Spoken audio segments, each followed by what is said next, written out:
Hello everyone!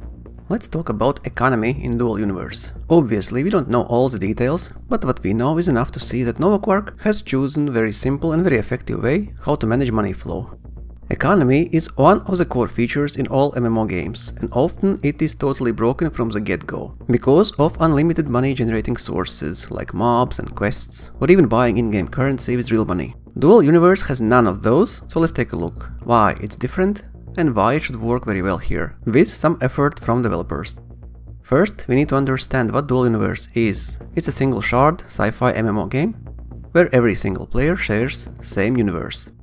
No instances, no different servers, everything is crafted and made by players only, and nothing appears from thin air. No NPC vendors selling items. On top of that, the world has limited resources, which do not respawn. So once mined, that node is gone forever. And different planets and moons have different resources available. Thus players will have to relocate their mining operations constantly, and that will impact local supply and demand, because all markets in Dual Universe are local markets. There will be starting zone markets owned by developers, but most importantly, players will also be able to run their own markets. And because all markets are local, if you buy anything on a distant market, you will have to hire someone and put your trust in them to deliver your goods for a price, or fly there and pick it up yourself. It will require fuel, cargo space, time investment, and players will need to take into account total cargo mass and gravity of planets' moons visited as well. This all already will create natural supply and demand at different markets and invite different player groups to settle nearby and exploit it. Trading in Dual Universe will be real time as prices can change any moment. With markets come first money sinks that developers can use. All market owners will have ability to set taxes. Obviously developer and markets in starting zones will be quite popular, and all money that players will pay in taxes there are effectively taken out of the game. However, money sinks should not play that big of a role, as Dual Universe has nothing that generates money from what suffers almost any other MMO. There are no mobs that players can kill over and over again to farm their bodies for anything valuable that can be sold to NPC vendors. No quests that pays money every time a player completes it, nothing alike. So then, how money is generated in Dual Universe? One very small portion of money will come with new players, as usually MMO games give all new players a small amount of money to begin with, and it will be small amount. But if there will be millions of new players, that might actually be a noticeable amount. This all depends how NovaQuark will handle players during their free trial period, as maybe they won't give any money to new players at all. The money in Dual Universe is called Quanta, and it's electronic money that can't be stolen. But how much money is generated will be controlled by the developer through market bots. Those bots will buy ores from players to kickstart economy, and when developers feel that there is enough money in the game, they just remove those bots.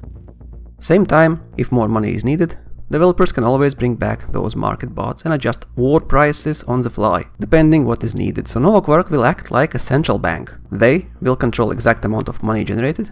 Very simple and smart mechanic if you ask me. That way there never will be hyperinflation unless NovaQuark screws something really bad. And even more, because dual access coupons or DACs, in-game money Quanta will always have a real money value. DACs can be bought for real money and sold in-game to other players for Quanta. Thus, Quanta never will ever be worthless, but always will have a value in euros or US dollars. And there are many ways how to take away in-game money from players. In example, markets or territory claiming units might require some kind of continuous expenses to operate. There might be cosmetic stuff that players can buy with in-game money, and much more ways to drain our in-game wallets. So even if NovaQuark at some point screws up, they can always take some money out of the game, and because there is no mobs, no quests that generate money, infinite amount of money, it will always be controllable.